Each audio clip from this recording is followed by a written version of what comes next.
Hello friends, welcome back to our channel Samaikalam Suvaikalam. இன்னைக்கு இந்த வீடியோல நம்ம உங்களோட கிச்சன் வேலைகளை ரொம்ப சிம்பிளா ஈஸியா முடிக்கிறதுக்கான குட்டியான டிப்ஸ் தான் பார்க்க போறோம். இந்த டிப்ஸ் எல்லாமே உங்களுக்கு ரொம்ப யூஸ்ஃபுல்லா இருக்கும். சோ வீடியோவை ஸ்கிப் பண்ணாம பாருங்க.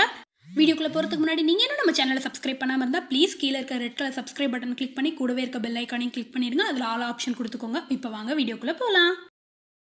Tip number 1. நம்மள பல பேருக்கு ஆப்பிள் ரொம்ப பிடிச்ச ஃப்ரூட்டா இருக்கும். ஆனா அதுவே கொஞ்சமா கலர் மாறி போயிட்டு அதோட டேஸ்டே சுத்தமா மாறிடும். இதனாலே பல பேருக்கு சாப்பிட பிடிக்காது. முக்கியமா இந்த பிரச்சனை டிராவல் டைம்ல லஞ்ச் பாக்ஸ்க்குள்ள பேக் பண்ணி கொடுக்கும்போது இந்த ப்ராப்ளம் நிறைய பேர் ஃபேஸ் பண்ணியிருப்போம். முக்கியமா குழந்தைங்க ஃப்ரூட் சாப்பிடாம இருக்கிறதுக்காக ஏதேதோ காரணம் சொல்லுவாங்க. அதுலயும் இந்த ஆப்பிள் லைட்டா கலர் மாறிட்டாவே இந்த கலர்னால தான் எனக்கு சாப்பிட பிடிக்கல அப்படின்னு சொல்லி வச்சிடுவாங்க. ஆப்பிள் கட் பண்ணி ஒரு நாள் முழுக்க வெளியே வச்சிருந்தாலும் நம்ம கட் பண்ணும்போது இருந்த கலரோடைய அதே ஃப்ரெஷ்னஸோடைய நாள் முழுக்க இருக்கிறதுக்கான டிப் தான் இப்போ நம்ம பார்க்க போறோம். ஒரு ஆப்பிளை நல்லா கட் பண்ணி இதில் இருக்க கொட்டைகள் எல்லாம் இது மாதிரி நல்லா எடுத்து வச்சிருக்கேன்.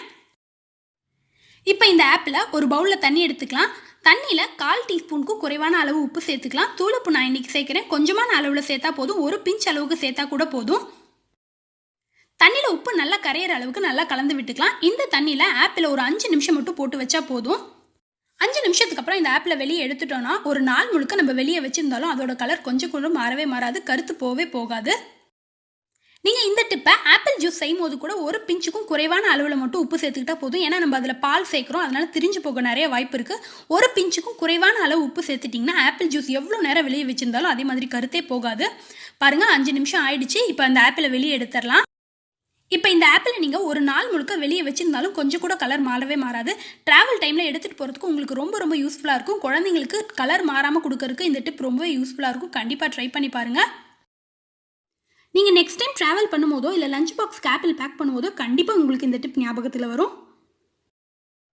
இப்போ வாங்க அடுத்த டிப்க்கு போகலாம். Tip number 2. நம்ம காய் துருவறதுக்கு வாழைக்காய் சீவறதுக்குலாம் யூஸ் பண்ணுற கிரேட்டர் கொஞ்ச நாள் ஆயிட்டாவே அதோட ஷார்ப்னஸ் போயிட்டு நடுவில் இடுக்குகள் எல்லாம் லைட்டாக கலர் மாதிரி கருப்பான மாதிரி ஆகிடும். நம்ம இது கழுவுறதுக்காக ஸ்டீல் ஸ்க்ரப்பர் இல்லைன்னா நார்மல் ஸ்க்ரப்பர் வச்சு தேய்க்கும் போது காய் நல்லா துருவுதோ இல்லையோ அந்த ஸ்க்ரப்பரையும் ஸ்டீல் நிறைய ஈஸியாக துருவிடும். இதனால் நமக்கு ஸ்க்ரப்பரும் ஸ்டீல் நேரம் வேஸ்ட்டாக தான் போகும்.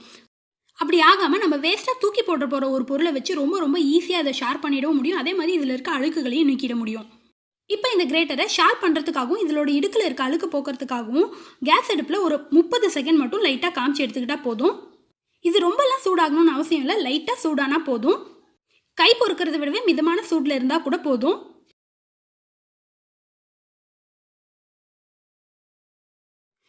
செகண்ட் மட்டும் காமிச்சு எடுத்தாச்சு. இப்போ இதில் நம்ம வேஸ்ட்டாக தூக்கி போட மாத்திரை கவர் தான் வச்சு இதை நான் ஷேர் பண்ண போகிறேன். இது அலுமினியம் ஃபாயிலால் ஆன பேப்பர் தான், அதனால உங்களுக்கு நல்லா ஷார்ப்பாகும். அதே சமயம் அது மங்கின கலர்லாம் கூட ஈஸியாக போயிடும்.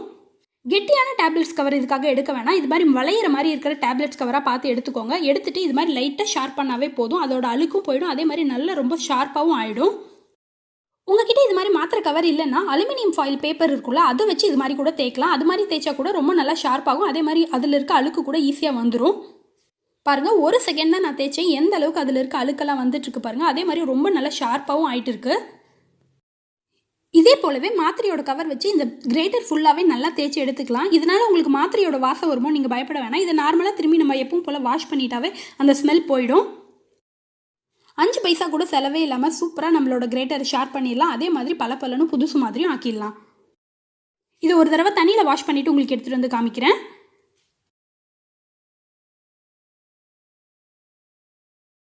இதை ஒரு தடவை நல்லா தண்ணியில் கழுவிட்டு தொடச்சி எடுத்துகிட்டு வந்து காமிக்கிறேன். பாருங்கள் எந்த அளவுக்கு நம்மளோட கிரேட்டர் சூப்பராக ஆயிடுச்சுன்னு. நல்லா ஷார்ப்பாகவும் ஆயிடுச்சு, அதே சமயம் புதுசு போலவும் ஆயிடுச்சு. கண்டிப்பாக நீங்களும் வீட்டில் ட்ரை பண்ணி பாருங்கள். ட்ரை பண்ணி பார்த்து எப்படி இருந்துன்னு மறக்காமல் உங்களோட கமெண்ட்ஸ் எனக்கு சொல்லுங்கள். இப்போ வாங்க அடுத்த டிப்குள்ளே போகலாம். Tip number 3.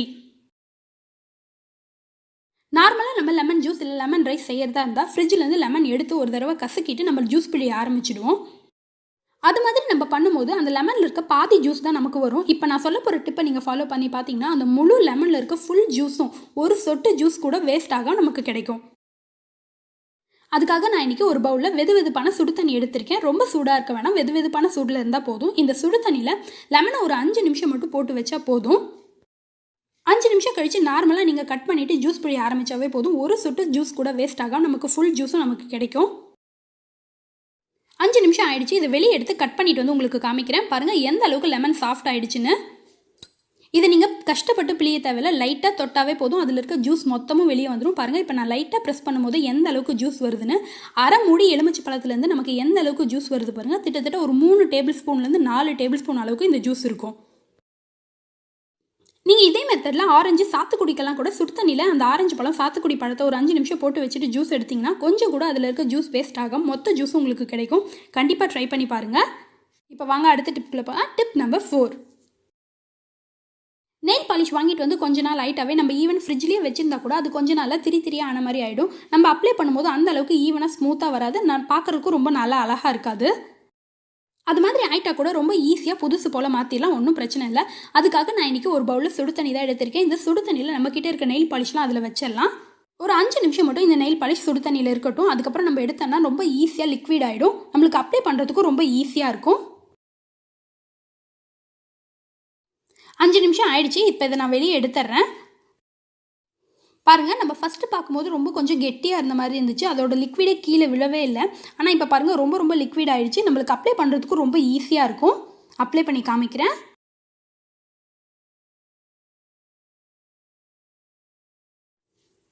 நீங்கள் நெக்ஸ்ட் டைம் நெயில் பாலிஷ் கெட்டி ஆகிடுச்சுன்னா தூக்கி போட தேவையில்லை, இந்த மெத்தடில் ட்ரை பண்ணி பாருங்கள். ரொம்ப ரொம்ப ஈஸியாக மெல்ட் ஆகிடும், அதே சமயம் உங்களுக்கு புதுசாக சூப்பராக இருக்கும்.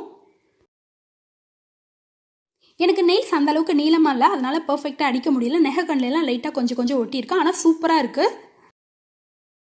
இப்போ வாங்க அடுத்த டிப் போகலாம். Tip number 5. சில பேர் அடிக்கடி நெயில் பாலிஷ் கலரை சேஞ்ச் பண்ணிகிட்டே இருப்பாங்க. அது மாதிரி அடிக்கடி சேஞ்ச் பண்ணும்போது சீக்கிரம் நம்மக்கிட்ட இருக்க நெயில் பாலிஷ் ரிமூவர் தீர்ந்து போயிடும். சம்டைம்ஸ் அது தீர்ந்து போனது கூட தெரியாமல் நம்ம மறந்துடுவோம். அர்ஜென்ட்டாக நம்ம நெயில் பாலிஷ் கலர் சேஞ்ச் பண்ணணும் அப்படின்னு நினைக்கும் போது நெயில் பாலிஷ் ரிமூவர் இல்லைன்னா ரொம்ப கஷ்டமாயிடும். அது மாதிரி ஆகிற சமயங்களில் நம்மக்கிட்ட இருக்கிற வீட்டில் நார்மலாக இப்போ நம்ம யூஸ் பண்ணுற சானிடைசர் வச்சு சூப்பராக நம்ம நெயில் பாலிஷை ரிமூவ் பண்ணிடலாம்.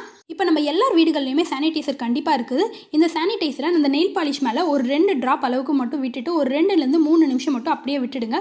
விட்டுட்டு நீங்கள் ஒரு கர்ச்சீஃப் இல்லைனா துணி வச்சு அதை லைட்டாக தொடச்சி எடுத்தாவே போதும், சூப்பராக வந்துடும். இதுக்காக நீங்கள் நெயில் பாலிஷ் ரிமூவர் தனியாக வாங்க வேண்டிய அவசியம் இருக்காது. நீங்கள் எல்லா விரல்களுக்கும் நெயில் பாலிஷும் ரிமூவ் பண்ணணும்னு நினச்சா ஒரு சின்ன பவுலில் சானிடைசர் ஊற்றிக்கோங்க. ஊற்றிட்டு நீங்கள் எல்லா ஃபிங்கரையும் அதில் டிப் பண்ணுற மாதிரி வச்சுட்டு ஒரு ஃபிங்கராக நீங்கள் க்ளீன் பண்ணும்போது உங்களுக்கு ரொம்ப ஈஸியாக வந்துடும். ஃபஸ்ட்டு ஃபிங்கர் க்ளீன் பண்ணுறதை விட செகண்ட் லாஸ்ட் ஃபிங்கர்லாம் க்ளீன் பண்ணும்போது ரொம்ப ஈஸியாக அந்த நெயில் பாலிஷ் ரிமூவ் ஆகி வந்துடும். அதுக்கு நீங்கள் கஷ்டமே பட தேவை இருக்காது. பாருங்கள், என் கையிலேயே எந்த அளவுக்கு சூப்பராக போயிட்டு இருக்குதுன்னு. என் கையில் இருக்க கலரை விட நெயில் பாலிஷோட கலர் இப்போ கர்ச்சீஃபில் தான் ரொம்ப அதிகமாக இருக்குது. கண்டிப்பாக ட்ரை பண்ணி பாருங்கள். நீங்கள் அடிக்கடி நெயில் பாலிஷ் கலர் சேஞ்ச் பண்ணுறவங்களா இருந்தால் உங்களுக்கு இந்த டிப் கண்டிப்பாக யூஸ்ஃபுல்லாக இருக்கும். ரொம்ப ரொம்ப ஈஸியான டிப்பும் கூட. இப்போ வாங்க இதே சானிடைசர் வச்சு இன்னொரு சூப்பரான டிப்பு பார்க்கலாம். Tip number 6. சின்ன குழந்தைங்க இருக்க வீட்டிலலாம் வரையறதுக்காக நம்ம க்ரையான்ஸ் கொடுத்தோன்னா நோட்டில் வரைகிறாங்களோ இல்லையோ கண்டிப்பாக செவுத்தில் வரைஞ்சி வைப்பாங்க. அவங்களுக்கு அது ரொம்ப பிடிச்ச விஷயம் கூட. அது மாதிரி வரைஞ்ச க்ரையான்ஸ் கரையை நீக்கிறதுக்கு ரொம்ப ரொம்ப ஈஸியான டிப் தான் பார்க்க போகிறோம். நம்ம ஃபஸ்ட்டு பார்த்தா சானிடைசர் டிப் தான் இதுக்கும் யூஸ் பண்ண போகிறோம்.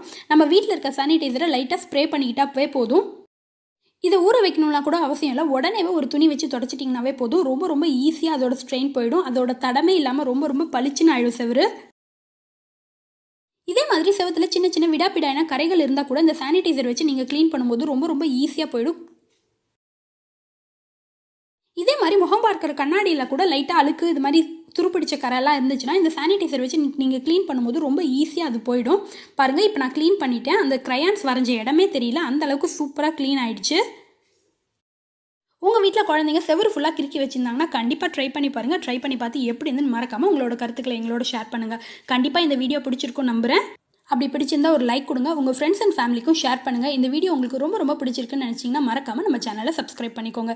இதே மாதிரி நிறைய யூஸ்ஃபுல்லான இன்ட்ரெஸ்டிங்கான வீடியோஸ்லாம் அடுத்தடுத்து அப்லோட் பண்ண போகிறோம். அதெல்லாம் நீங்கள் மிஸ் பண்ணாமல் பார்க்கணுன்னா மறக்காமல் சப்ஸ்கிரைப் பண்ணி பக்கத்தில் இருக்க பெல் ஐக்கானையும் கிளிக் பண்ணிடுங்க. அதில் ஆல் ஆப்ஷனும் கொடுத்துக்கோங்க. இதே மாதிரி நம்ம சேனலில் நிறைய யூஸ்ஃபுல்லான டிப்ஸ் வீடியோஸ், குக்கிங் வீடியோஸ்லாம் அப்லோட் பண்ணியிருக்கேன். நீங்கள் கண்டிப்பாக செக் பண்ணி பாருங்கள். அது எல்லாமே உங்களுக்கு ரொம்ப ரொம்ப பிடிச்சதாகவும் ரொம்ப ரொம்ப யூஸ்ஃபுல்லானதாகவும் இருக்கும். தேங்க்ஸ் ஃபார் வாட்சிங்.